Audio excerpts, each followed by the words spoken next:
जय श्री कृष्ण भक्तों, आपका स्वागत है भागवत महापुराण में। आप चतुर्थ स्कंद 28वें अध्याय का अध्ययन कर रहे हैं। वसुदेवं सुतं देवं कंसचारूरमर्दनं देवकी परमानंदं श्रीकृष्ण वंदे जगद्गुरु। श्रीकृष्ण शरणं गोपाल शरणं श्रीकृष्ण शरणं गोपाल शरणं मेरे बांके बिहारी नंदलाल शरणं मेरे बांके बिहारी नंदलाल शरणं श्री कृष्ण शरणं गोपाल शरणं श्री कृष्ण शरणं गोपाल शरणं मेरे बांके बिहारी नंदलाल शरणं मेरे बांके बिहारी नंदलाल शरणं श्री कृष्ण शरणं गोपाल शरणं श्री कृष्ण शरणं गोपाल शरणं मेरे बांके बिहारी नंदलाल शरणं मेरे बांके बिहारी नंदलाल शरणं श्री कृष्ण शरणं गोपाल शरणं श्री कृष्ण शरणं गोपाल शरणं मेरे बांके बिहारी नंदलाल शरणं मेरे बांके बिहारी नंदलाल शरणं। बोल भगवान श्री कृष्ण की जय। श्री नंद के लाला की जय। श्री देवकी नंदन श्री कृष्ण की जय। श्री द्वारकाधीश भगवान श्री कृष्ण की जय। बोल देवाली देव पूर्ण ब्रह्म भगवान श्री कृष्ण की सदा ही जय।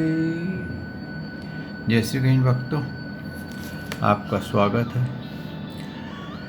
भागवत महापुराण की इस गाथा में। भक्तों, ये भागवत एक कल्प वृक्ष की तरह है। इसका जो पान अच्छे से कर लेता है वो जीवन मृत्यु से पार हो जाता है। इस जीवन मृत्यु भव सागर से वो पार हो जाता है, क्योंकि उसको भक्ति ज्ञान वैराग्य और तप की प्राप्ति हो जाती है। और जिस मानव को जीव को ये भक्ति ज्ञान वैराग्य और तप प्राप्त हो जाए तो भक्तों यकीन मानो संसार में और कुछ भी पाने की आवश्यकता नहीं है। आपका जीवन का जो उद्देश्य था, जिसके कारण आपकी ये यात्रा आरंभ हुई थी, वो आपने पूर्ण रूप से सफलतापूर्वक पूर्ण कर ली है। लेकिन होता क्या है, जब हम इस यात्रा पे आते हैं, जब बालक, आपने सुना कि जब माँ के गर्भ में होता है और उसको 8वें महीने में 9वें महीने में उसको बुद्धि मिलती है, तो वो सारे अपने किए हुए कर्म और समस्त पिछले जन्म जो उसने किए देह में जो लिए हैं, उनमें किए हुए समस्त कर्मों को देखता है और वो इतना घबरा जाता है, डरने लग जाता है। लेकिन उसको भगवान की स्मृति बनी होती, क्योंकि वो सुसूक्ष्म नाड़ी से भगवान से बात कर सकता है। वो भगवान से प्रार्थना करता है कि हे प्रभु, एक बार तू मेरे को इस मलमूत्र के गड्ढे से निकाल दे। मैं यकीन दिलाता हूँ बाहर निकल करके मैं तेरा नाम लूँगा, तेरी भक्ति करूँगा और इस जीवन मृत्यु से सदा सदा के लिए पार हो जाऊँगा। लेकिन जैसे ही उसका जन्म होता है, सुसूक्ष्म नाड़ी ही उसके गले में पड़ी हुई उसको उसके प्राणों को उसकी रोक देती है कुछ क्षण के लिए, और उसकी सारी विस्मृति उसको हो जाती है कि उसने भगवान से क्या प्रार्थना की थी। वो भूल जाता है सब कुछ, लेकिन कुछ कुछ उसको याद रहता है। कहते हैं 2 साल के बालक को अपने पिछले जन्म, अपने पिछले कर्म याद आते रहते हैं। वो कभी कभी अपने आप ही हंसता है, अपने आप ही रोता है। और धीरे धीरे, क्योंकि मानवों द्वारा, उसके माता पिता द्वारा दी गई शिक्षा, आजकल कलयुगी है, कोई उसको अध्यात्म नहीं बताता। पहले जब स्त्री गर्भवती होती थी तो उसको भागवत सुनाई जाती थी, रामायण सुनाई जाती थी, उसको गीता सुनाई जाती थी, उसको संकीर्तन में रखा जाता था ताकि गर्भ में जो बालक है जो आत्मा है वो शुद्ध हो जाए। और अभी क्या है, अभी तो सब उल्टा हो गया है। डिस्को डांसर, म्यूज़िक बजता है, न्यूज़ सुनते हैं, फिल्में देखते हैं और कलयुगी कार्य देखते हैं, तो बालक भी बड़े होकर के वैसा ही संस्कार प्राप्त कर लेता है। तो इसीलिए भक्तों, गर्भधान संस्कार और गर्भवती का संस्कार ये हमारा धर्म का प्रचलक है। लेकिन समय का फेर ऐसा हो गया कि इसका बारे में मानव को ज्ञात नहीं है। अगर कुछ कहते हैं ना, पूर्व जन्म के कुछ पुण्य होते हैं, यहाँ पर कुछ नहीं है। यहाँ भगवान ने कहा है कि कई हजारों जन्मों के जब पुण्य होते हैं तो उसको श्री कृष्ण नाम की अनुभूति होती है, और फिर उससे कई लाखों जन्मों के आगे चला जाता है तो श्री कृष्ण नाम जपते जपते फिर उसको भागवत की प्राप्ति होती है। और जब उसको भागवत की प्राप्ति होती है तो वो, अगर वो उसका पान कर ले अच्छे से, भागवत को अच्छे से पान कर ले, गीता को अच्छे से पान कर ले, तो उसका मोक्ष का द्वार खुल जाता है। यानी कि वो उस रॉकेट पे सवार हो गया है जो उसको भगवान के धाम में लेके जाएगा। उसका समय इस पृथ्वी पे अब विश्राम की तरफ हो गया है। हर कोई भागवत ना तो श्रवण कर सकता है और ना ही भागवत को गा सकता है, ना ही भागवत सुन सकता है। ये बहुत बड़े ही प्रभु की कृपा जब होती है तभी भागवत कोई गा सकता है, कोई सुन सकता है, कोई उसका पान कर सकता है। हमने गए टाइम अपलोड में अध्ययन किया था, पान किया था कि परंजू जो था वो एक बहुत बड़ा राजा था, बड़ा विशाल राजा था। इतना विशाल उसका नगर था कि उसको कोई समाप्त नहीं कर सकता था। लेकिन काल कन्या ने, जरा नाम के गंधर्व ने उसको उजाड़ दिया। भक्तों, अगर आप पूर्ण हिस्ट्री देखेंगे तो कई देश जो बहुत ऊंचाई पर थे आज समाप्त हो गए। एक समय था ब्रिटेन को कहा जाता था कि इसके राज में कभी सूरज नहीं डूबता, आज छोटा सा हो गया है। एक समय था, ऐसे अनेकों बड़े बड़े राजा आए और चले गए जिन्होंने पूरी पृथ्वी को जीत लिया था, लेकिन उनका पता नहीं चला। अब सिकंदर को ही देख लीजिए, अभी तो आप उसका नाम आपको याद होगा, कितना बड़ा उसका सिकंदर द ग्रेट, आपने हिस्ट्री में नाम भी पढ़ा होगा, लेकिन वो कहाँ गया पता नहीं चला। यही भगवान ने भक्ति ज्ञान वैराग्य में बताया है कि मानव अपने मोह माया में अपनी इंद्रियों का गुलाम हो जाता है और अपने अस्तित्व को, अपने कर्तव्य को, अपने धर्म को भूल जाता है। भगवान से विमुख होकर के उन चीज़ों की पूजा करने लग जाता है जिनका कोई अस्तित्व नहीं है, जिनका कोई कारण नहीं है, क्योंकि उसको अज्ञानता और तृष्णाएं इच्छाएं, वासनाओं ने घेरा हुआ होता है। तो भक्तों, इसी वासनाओं, तृष्णाओं से घिरा हुआ प्रंजु राजा कोई दूसरा नहीं, ये आप और मैं हैं। क्या हुआ, जब मृत्यु आने लगी तो बहुत घबराया था, रो रहा था, अपनी स्त्री के स्नेह पाश में बंधा हुआ था, बच्चों को देख रहा था कि अगर मैं मर जाऊंगा तो इनका क्या होगा। भक्तों, बड़े बड़े लोग आए और गए, लेकिन कभी पृथ्वी के ऊपर कार्य नहीं रुका, वैसे ही चलता गया। जिनको लगता था कि मेरे मरने के बाद ये सब कुछ समाप्त हो जाएगा, उनके बाद कुछ भी नहीं हुआ, वैसे का वैसे ही चल रहा है। जिन राजाओं को लगता था कि अगर मैं राजा नहीं रहा तो ये सब नष्ट हो जाएगा, उसके बाद वैसे ही प्रजा चल रही है। इसी प्रकार से कहते हैं कि उस प्रंजु को स्त्री योनि की प्राप्ति हो गई थी और फिर उसकी शादी हुई, उसके बच्चे हुए। उस बच्चों में एक लड़की भी हुई जिसका उन्होंने विवाह अगस्त ऋषि के साथ किया। अब देखिए, उसके कहाँ तो वो पिता बना था, अब वो माता बन गया।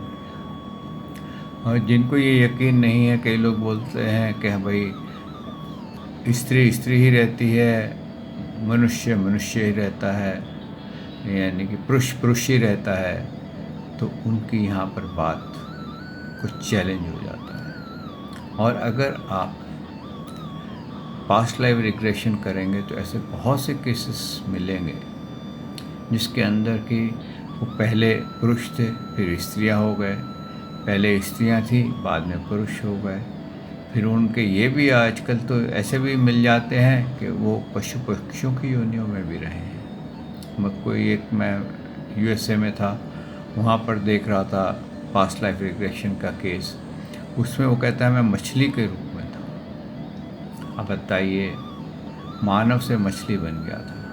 अब कैसे योनि वो प्राप्त हुई, क्या उसने कर्म ऐसे किए कि उसको जलचरों में पैदा होना पड़ा। तो ये कहना कि आत्मा सिर्फ मानव देह में ही रहती है, ऐसा नहीं है। आत्मा अपने शरीर पलटती रहती है। यही आगे चल कर के इसका जब तात्पर्य समझाया जाएगा प्रंजु का, तो उस वक्त इसकी डिटेल्स आएंगी। अब भक्तों, क्या हुआ कि इस समय कहते हैं उसकी विवाह जो था वो एक बहुत बड़े राजा के साथ हुआ जिसका नाम था माल्यध्वज। और माल्यध्वज जो थे, इनको ज्ञान था। जब ये बूढ़े हुए, इनको मालूम था कि मेरा बुढ़ापा आ गया है, मेरा शरीर ढल गया है, तो अब मैं अपने पुत्रों के साथ जो व्यवहार करता हूँ या उनको ऑर्डर्स करता हूँ, अब ये नहीं मानेंगे क्योंकि मेरी शक्ति कमज़ोर होती जा रही है।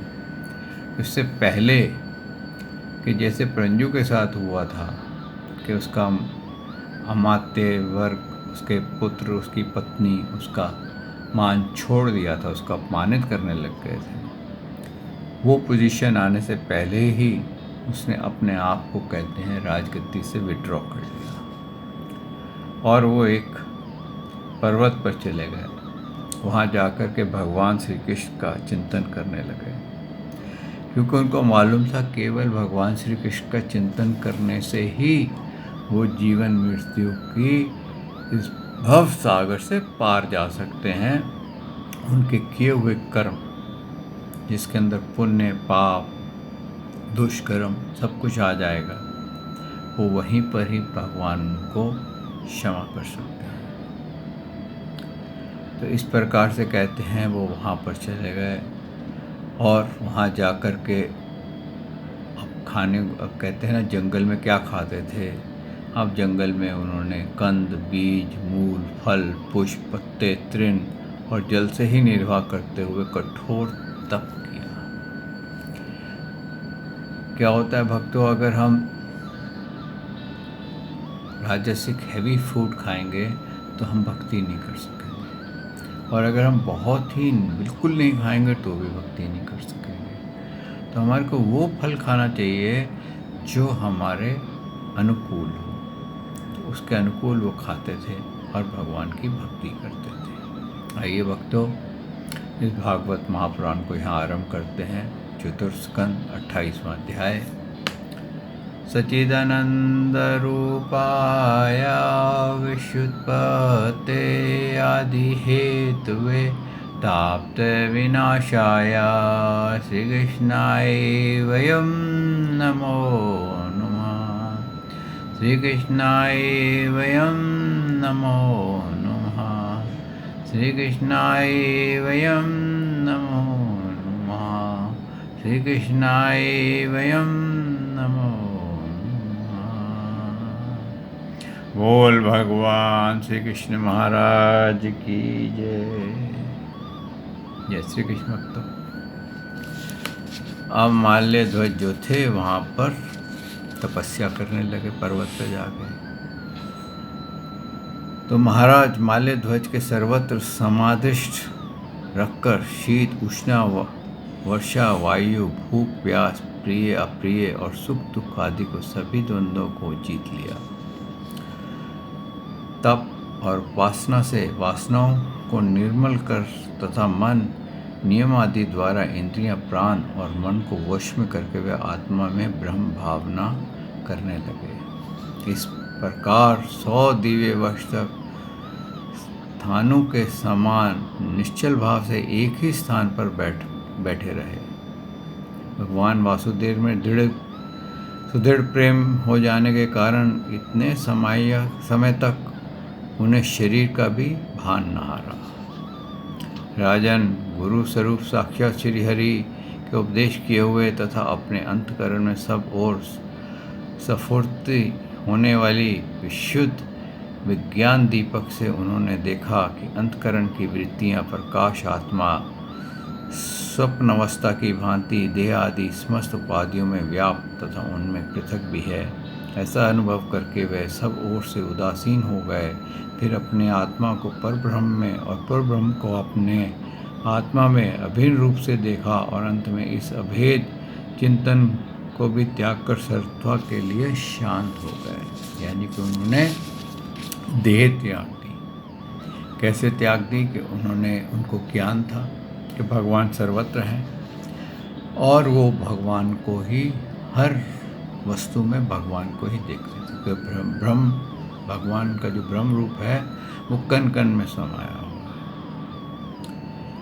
तो उसी समय कहते हैं उन्होंने जब देह त्याग दी राजन, उसी समय पतिप्रायण विदर्भी सब प्रकार के भोगों को त्याग कर अपने परम धर्मज्ञ पति मल्ल ध्वज की सेवा बड़े प्रेम से करती थी। वह चीर वस्त्र धारण करती रहती। वत उपास आदि के कारण उसका शरीर अत्यंत कृश हो गया था और उसके सिर के बाल आपस में उलझ जाने के कारण उनमें लटे पड़ गई थी। अब ये वही राजा है जिसका आपने ऐशोआराम देखा सुना।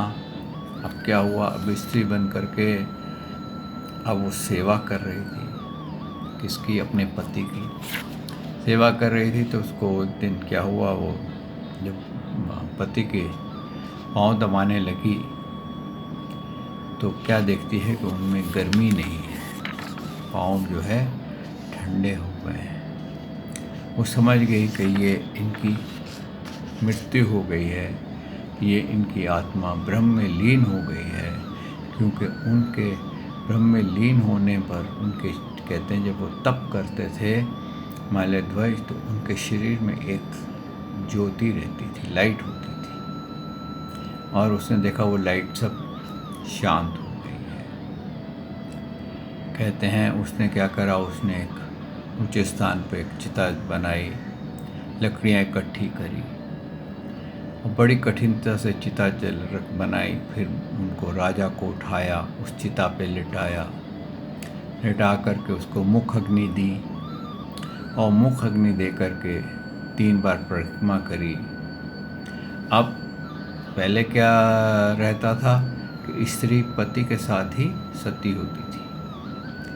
तो अब जब ये सती होने का टाइम आया तो ये विलाप करने लग गई। क्या कहती है? पति के साथ वन में गई हुई अबला इस प्रकार विलाप करती पति के चरणों में गिरी और रो रो करके आंसू बहाने लगी। और इस तरह से वो विलाप कर रही थी कि उसको अग्नि में प्रवेश करने से डर लग रहा था। तो क्या हुआ? क्या कारण था? क्योंकि क्या होता है कि किसी को जलता देखने में इतना भय नहीं लगता है, लेकिन जब अपने को आत्मदाह करना होता है तो उस वक्त भय लगने लग जाता है, उस वक्त सारे पाप याद आ जाते हैं। तो इसी समय कहते हैं कि वो इस तरह से विलाप कर रही थी, सोच रही थी मैं क्या करूं, क्या ना करूं, अंदर जाऊं ना जाऊं, बहुत चिंता में पड़ी थी और रो रही थी। और भगवान को वही याद उसको नहीं आई थी, उसको तब भी भगवान की याद नहीं आई थी। ऐसा हमारे साथ भी होता है, हमारे को बहुत बड़ा दुख आता है, तब भी हम कहते हैं भगवान कौन है, अगर भगवान होता तो मुझे दुख नहीं मिलता। तो हम ऐसा भी व्यवहार करने लग जाते हैं, नेगेटिव बढ़ जाता है हमारे अंदर, नेगेटिव एनर्जी आ जाती है। इस तरह से वो रोती रही और उसी समय एक वहाँ पर उसका कोई पुराना मित्र, एक आत्मज्ञानी ब्राह्मण वहाँ आया और उसने उसे रोती हुई अबला को मधुर वाणी से समझाते हुए कहा। देखिए क्या होता है, जब बहुत कष्ट में जीव होता है ना, तो कहते हैं भगवान किसी न किसी को उसका दुख हरने के लिए भेज देते हैं। चाहे वो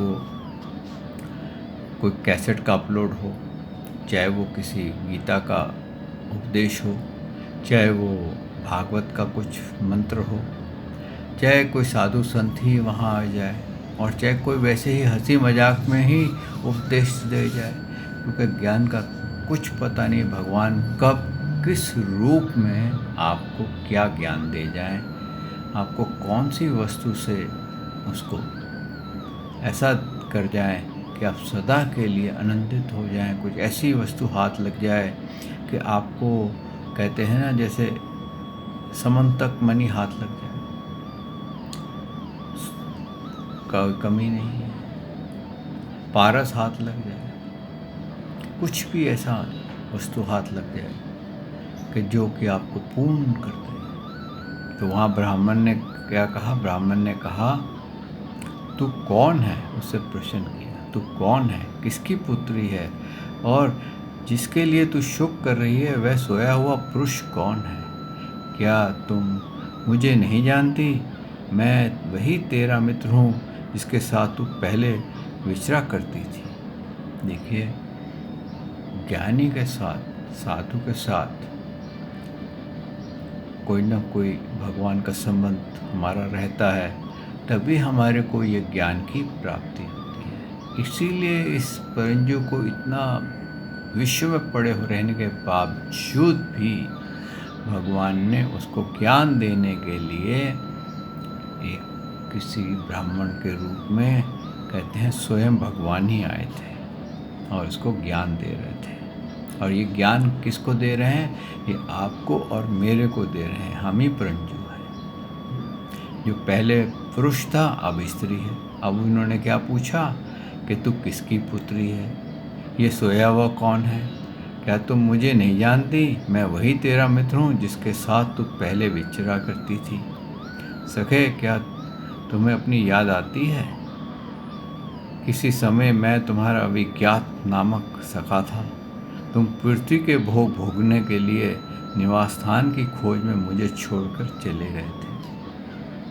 यही हमने किया है कि पृथ्वी के भोग भोगने के लिए हमने भगवान का धाम छोड़ दिया था। और भगवान हमारे को कैसे ज्ञान देते हैं? या तो भागवत जी के मार्फत ज्ञान देते हैं, किसी साधु संत के मार्फत ज्ञान देते हैं, किसी अपलोड के मार्फत ज्ञान देते हैं कि याद करो कि तुम कौन थे। आगे उन्होंने क्या कहा?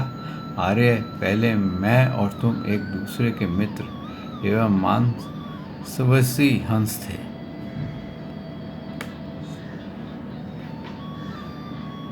हम दोनों सहस्रों वर्ष तक बिना किसी निवास स्थान के ही रहे थे। क्या होता है भक्तों, जब तक हम शरीर धारण नहीं करते तो हमारी आत्मा हंस की तरह होती है, यानी कि पूरे ज्ञानी होती है। हंस का मतलब होता है ज्ञानी, पूरा ज्ञान होता है। और जो इसको ज्ञान होता है, जैसे संतों को ज्ञान होता है, हकीकत में क्या है, संत को कभी कोई स्थान नहीं बनाना चाहिए, अपना कोई घर नहीं बनाना चाहिए, उसको विचरते रहना चाहिए। किस लिए कि अगर वो आश्रम या घर बनाएगा तो उसमें उसकी ममता हो जाएगी, और ममता हो जाएगी तो अंत समय में उसको वो ममता काटनी कठिन हो जाएगी। मरते समय उसका ध्यान उस आश्रम में ही लगा रहेगा, मैं किसको अपना शिष्य बनाऊं, कौन इसको चलाएगा, क्या करेगा। लेकिन वो नहीं जानता कि जाने के बाद वो उसका कंट्रोल नहीं करेंगे, कोई दूसरे कंट्रोल करेंगे, और वो अपने ही इच्छा से उस आश्रम को उसको चलाएंगे। आगे उन्होंने क्या कहा है, किंतु मित्र तुम विषय भोगों की इच्छा से मुझे छोड़कर यहाँ पृथ्वी पर चले आए। यहाँ घूमते घूमते तुमने एक स्त्री का रचा हुआ स्थान देखा। उसमें 5 बगीचे, 9 दरवाजे, 1 द्वारपाल, 3 पारकोटे, 6 वैश्य कुल और 5 बाजार थे। वह 5 उत्पादनकारों से बना हुआ था और उसकी स्वामिनी एक स्त्री थी। महाराज, इंद्रियों के 5 विषय ही उसके बगीचे थे। कि क्या होता है, बगीचे में हम क्या करते हैं, आनंद करने जाते हैं, तो हमारी इंद्रियां क्या है, 5 बगीचे हैं। हम वहीं पर ही इंद्रियों के भोगों के लिए वहाँ जाते हैं। अलग अलग कैसे कि कानों को कौन सा बगीचा पसंद आता है, कुछ अच्छे म्यूज़िक का, अच्छे प्रेम शब्दों का, अच्छी मीठी मीठी बातें सुनने का। आँखों को कौन सा बगीचा अच्छा लगता है, जिसमें तरह तरह के फूल खिले हुए हैं, रंग बिरंगी वस्तुएं हों, आकर्षित चित्रकारी हो, आकर्षित पर्सनैलिटीज़ हो, चाहे ऑपोजिट हो चाहे सेम हो, लेकिन आकर्षण होना चाहिए। नाक को कौन सा अच्छा लगता है, सुगंधी का, कि ये सुगंधी जहाँ अच्छी सुगंधी आ रही हो, हम वहाँ पर रमन करने चले जाते हैं। जीवा को कौन सा अच्छा लगता है, रस का, कि रस इंद्री का। और इस तरह से हाथों को कौन सा अच्छा लगता है, स्पर्श का, कि हम किसी को स्पर्श करके देखें कैसा अच्छा आनंद आता है, स्पर्श का आनंद अलग आता है। तो उन्होंने क्या बोला कि ये 9 इन 5 विषय उसके बगीचे थे, 9 इंद्रियां छिद्र द्वार थे, तेज जल और अन्न 3 पारकोटे थे, मन और 5 ज्ञान इंद्रियां, 6 वैश्य कुल थे, क्रिया शक्ति रूप कर्म इंद्रियां ही बाजार थी, 5 भूत ही उसके कभी क्षीण न होने वाले उत्पादन कारण थे, बुद्धि शक्ति ही उसकी स्वामिनी थी। यह ऐसा नगर था जिसमें प्रवेश करने पर पुरुष ज्ञान शून्य हो जाता है, अपने स्वरूप को भूल जाता है। अब आपको ज्ञात हुआ कि हम जब ये शरीर में आए तो हम क्यों अपने आप को भूल गए, क्योंकि ये सारे रीजंस दिए गए। आगे क्या कहा उन्होंने, भाई इस नगर में उसकी स्वामिनी के फंदे में पड़कर उसके साथ व्यवहार करते करते तुम भी अपने स्वरूप को भूल गए और उसी के संग से तुम्हारी यह दुर्दशा हुई है। देखो, तुम तो विदर्भ राज की पुत्री हो ही नहीं, हो ही और ना यह वीर माल्यध्वज तुम्हारा पति है, जिसने तुम्हें 9 द्वार के नगर में बंद किया था। उस परंजुनी के पति भी तुम नहीं थे। तुम पहले जन्म में अपने को पुरुष समझते थे और अब सती सवित्री मानते हो। यह सब मेरी ही फैलाई हुई माया है। वास्तव में तुम न पुरुष हो न स्त्री, हम दोनों ही तो हंस हैं। हमारा जो वास्तविक स्वरूप है उसका अनुभव करो। मित्र, जो मैं ईश्वर हूँ वही तुम जीव हो, तुम मुझसे भिन्न नहीं हो। तुम विचारपूर्वक देखो मैं भी वही हूँ जो तुम हो। ज्ञानी पुरुष हम दोनों में कभी थोड़ा सा भी अंतर नहीं देखते। जैसे एक पुरुष अपने शरीर की परछाई को शीशे में और किसी व्यक्ति के नेत्रों से भिन्न भिन्न रूप में देखता है, वैसे ही एक ही आत्मविद्या और अविद्या उपाधि के भेद से अपने को ईश्वर और जीव के रूप में दो प्रकार से देखता है। इस प्रकार जब हंस ईश्वर ने उस सावधान किया, तब वह मानसरोवर का हंस जीव अपने स्वरूप में स्थित हो गया और उसे अपने मित्र बिछोने से भूला हुआ आत्मज्ञान फिर प्राप्त हो गया। प्राचीन बहरी, मैंने तुम्हें परोक्ष रूप से यह आत्मज्ञान का दृक् दर्शन कराया है, क्योंकि जगतकर्ता जगदीश्वर को परोक्ष वर्णन ही अधिक प्रिय है। देखिए क्या है, नारद जी ने उनका क्या कहा, प्राचीन बहरी, मैंने तेरे को ये ज्ञान कराया है, परोक्ष ज्ञान कराया है, ताकि तेरी आँखें खुल जाएं और तू जो हत्याएं कर रहा है जीवों की, इससे निकल जा।